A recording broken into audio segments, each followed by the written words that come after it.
तो एक बार फिर आम आदमी पार्टी के नेता कपिल मिश्रा ने यह सवाल पूछकर सबको सन्न कर दिया। दिल्ली में एक सभा हो रही थी इंटरनेशनल टूरिज्म को लेकर, जिसमें उन्होंने शुरुआत में जो सवाल पूछे उसने सबको सन्न कर दिया। कपिल मिश्रा ने पीडीपी पर कई सवाल दागे, इसके बाद खूब हंगामा हुआ। ये तस्वीरें आपको उस कार्यक्रम की दिखा रहे हैं। जनाब नजीब जंग साहब, लेफ्टिनेंट गवर्नर दिल्ली। जनाब कपिल मिश्रा जी यहाँ टूरिज्म मिनिस्टर जो चले गए। तो सर्जिकल स्ट्राइक पे सवाल उठाना एक तरह से सेना के ऊपर सवाल उठाने जैसा है, लेकिन आम आदमी पार्टी और कांग्रेस पार्टी के नेता संजय निरुपम ने यह सवाल खड़े किए हैं। और मेरे साथ कांग्रेस पार्टी से मुकेश नायक, मेरे साथ major general VS Lalotra, brigadier BD Mishra, Aam Aadmi party से सौरभ भारद्वाज और बीजेपी से रमेश बिदुड़ी कुछ ही देर में मेरे साथ जुड़ेंगे। मेरा पहला सवाल मुकेश नायक साहब आपसे है, आपको लगता है संजय निरुपम को पार्टी से निकाल देना चाहिए?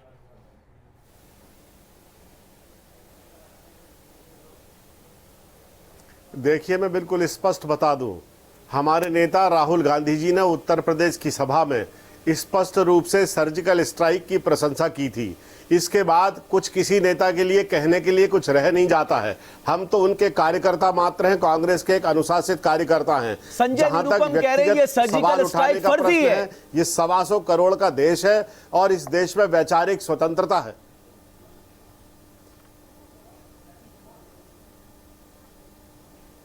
देखिए, मैं ये कहना चाहता हूं, मैं बतरंग नहीं बनाना चाहता बात का। मैं ये कहना चाहता हूं 1971 में जब युद्ध हुआ था, 1965 में जब युद्ध हुआ था, पूरा देश एक था। आज अगर सर्जिकल स्ट्राइक हुई है तो पूरे भारत का एक एक नागरिक एक है, एक स्वर में बोल रहा है। जहां तक कुछ प्रश्न उठाने का सवाल है, ये इस देश में वैचारिक स्वतंत्रता है और यही इस देश की खूबसूरती है। अगर कोई व्यक्ति आप कह रहे हैं कि वैचारिक स्वतंत्रता के मद्देनजर संजय निरुपम ने जो कहा है वो ठीक है, उत्तर देकर उसका समाधान करना चाहिए। मैं देखिए, किसी भी देश में जब शब्द भाषा अपना अर्थ खो देते हैं, जब कही गई बात का अर्थ का अनर्थ लगाया जाने लगता है, तब समझना कि बहुत अराजक स्थिति आ गई है। मैं किसी बतरंग में, किसी विवाद में नहीं पड़ना चाहता। आप ये बात संजय निरुपम से पूछें, मुझसे ना पूछें। मैं केवल ये कहना चाहता हूं, कांग्रेस का बिल्कुल स्पष्ट मत है कि पूरा देश एक है, एक होना चाहिए और जरूरत पड़ी तो एक एक आदमी को अपना खून तक अपने देश के लिए दे देना चाहिए। मिश्रा, पहली बार ऐसा हो रहा है कि साहब आप सेना के ऑपरेशन पे सवाल उठा रहे। अगर सेना का लेफ्टिनेंट जनरल यानी डायरेक्टर जनरल मिलिट्री ऑपरेशन ने सार्वजनिक तौर पे यह कहा कि हमने सर्जिकल स्ट्राइक की है, तो फिर सवाल उठाने की सवाल क्यों? फिर क्यों राजनीतिक दल सवाल उठा रहे? ये बड़े विडंबना की बात है।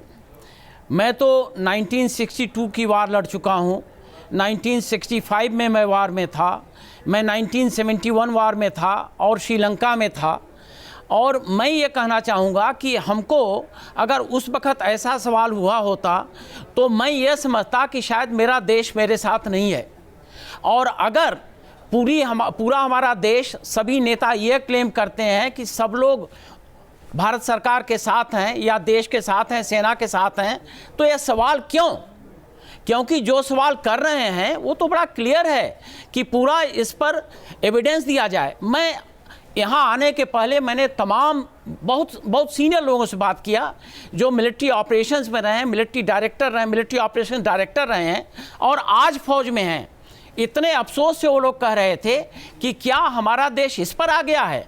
और उन लोगों ने यह भी कहा कि पाकिस्तान की टीवी, पाकिस्तान का प्रेस और पाकिस्तान के बयान इनका इतना एक्सप्लॉयटेशन कर रहे हैं जिससे कि ये लगता है कि शायद हमारा देश बहुत बुरी तरह डिवाइडेड है। मेजर जनरल ललोत्रा, हमें इससे मतलब नहीं कि अंतर्राष्ट्रीय स्तर पे क्या प्रोपेगेंडा चल रहा है। अरे ये वो पाकिस्तान है जो अपने आतंकियों को अपना हीरो बताता है, जिसका प्रधानमंत्री यूएन के मंच पे बुरहान वानी को एक युवा नेता बताता है, एक आतंकी को। उसके प्रोपेगेंडा के सहारे लोग हम पे सवाल कर रहे, हमारे राजनीतिक दल हमारे सेना पे सवाल उठा रहे। आपने बिल्कुल सही कहा। यह बड़ी अफसोस की बात है कि आज हमारे नेता अपनी फौज के ऊपर ही सवाल उठा रहे हैं। अब सवाल उठाने के बाद ये इन्होंने अपना जो बयान किए थे अब उस पर पलटाव भी लाना चाहते हैं। इनको पता लग गया है कि देश इनके साथ में नहीं है। एक director general military operation, army का एक सीनियर ऑफिसर, एक रिस्पॉन्सिबल सीनियर ऑफिसर है। मेरे ख्याल में जनरल रणबीर सिंह सिर्फ टेलीविज़न के ऊपर 2 बार आए हैं। पहली बार जब म्यांमार में एक्शन हुआ और दूसरी बार अब। जो उन्होंने कहा है यह सच है, इसमें किसी को शक लेफ्टिनेंट नहीं होना जनरल चाहिए। रैंक का एक ऑफिसर आके पूरे देश के सामने ये बता रहा है कि हमने क्या कार्रवाई की है, उसको लेकर सवाल उठाना सिर्फ और ये बयान देना कि साहब पाकिस्तान प्रोपोगेंडा कर रहा है, यानी आप पाकिस्तान के प्रोपोगेंडा में फंस गए हैं। आपको अपनी सेना पे विश्वास नहीं है, पाकिस्तान के प्रोपोगेंडा पे विश्वास है। मुझे समझ नहीं आता है कि वॉशिंगटन पोस्ट को आप देखना चाहते हैं, न्यूयॉर्क टाइम्स को देखना चाहते हैं और अपनी सेना के बयान को नहीं देखना चाहते। ये क्या क्या क्या फर्क पड़ता है अगर वो क्या लिखते हैं क्या नहीं लिखते हैं, उनका अपना एजेंडा है। ओके, मेरे साथ आम आदमी पार्टी के नेता सौरभ भारद्वाज जुड़ चुके हैं।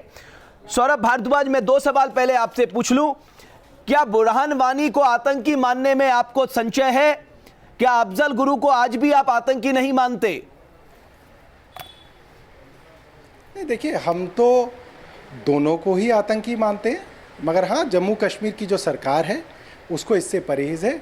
और ये परहेज़ सबको मालूम है, ये तो हिस्टोरिकल फैक्ट है, ये तो अखबारों में छपा है, इस पे तो न्यूज़ आर्टिकल भी हुए। आप आतंकी मानते हैं ना? हम तो मानते हैं, बिल्कुल। तो फिर आपको सवाल करने की क्या जरूरत थी? आपने अपने मन में कहां से संशय पाल लिया कि ये आतंकवादी थे या नहीं थे?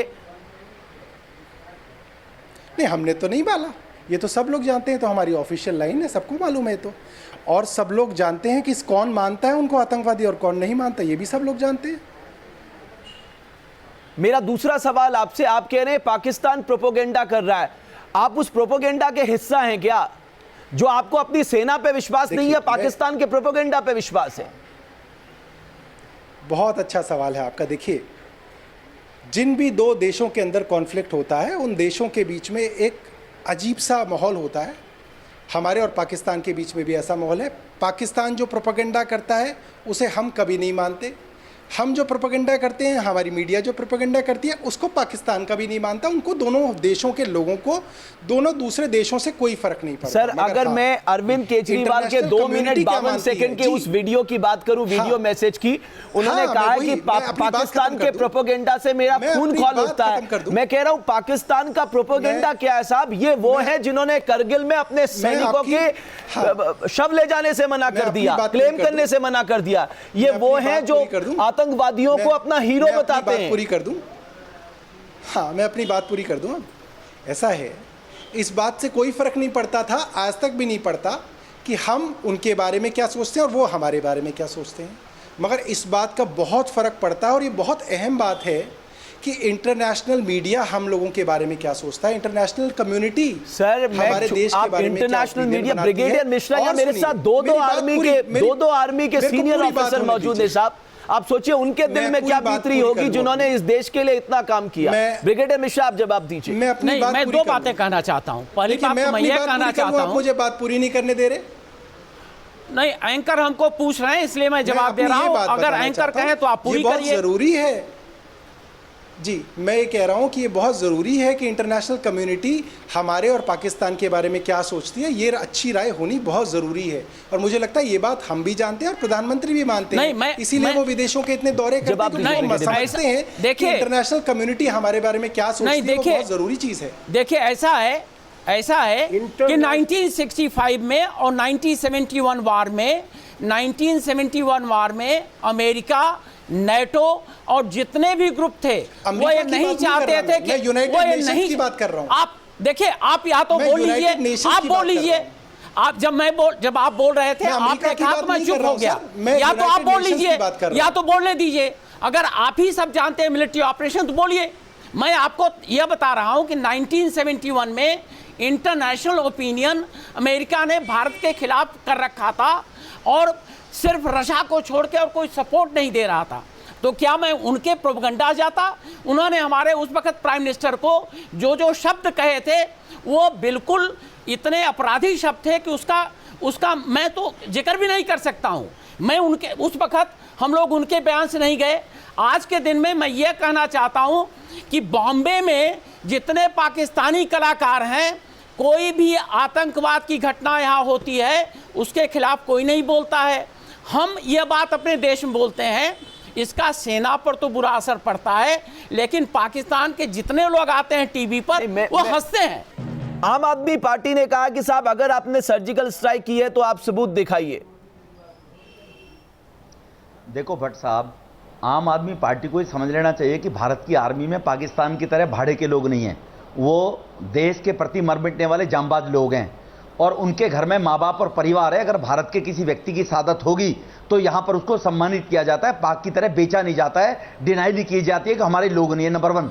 नंबर 2, अभी देश के अंदर एक सर्जिकल ऑपरेशन देश में बैठे गद्दारों के ऊपर भी होना चाहिए। ये जिस प्रकार के लोग जो इंटरनेशनल लेवल पर बाहर के लोगों को खुश करने के लिए, वहां से पैसा लेने के लिए ऐसी बदतमीजियां करते हैं। दूसरी बात और मैं बता देना चाहता हूं आम आदमी पार्टी को कि चुनाव हिंदुस्तान के पंजाब में है, चुनाव पाकिस्तान के पंजाब में नहीं है। यह भी केजरीवाल को समझ लेना चाहिए। अगर पाकिस्तान का प्रधानमंत्री यह कहता है कि अवाम एक मुश्त है पाकिस्तान का, तो हिंदुस्तान की 125 करोड़ जनता भी ओके, सौरभ भारद्वाज, अब आप जवाब दे दीजिए रमेश बिदुड़ी का। केजरीवाल को वो यहां पर तुष्टीकरण की राजनीति करना चाहता है, वोट बैंक की राजनीति, यह समझ लेना चाहिए उसको।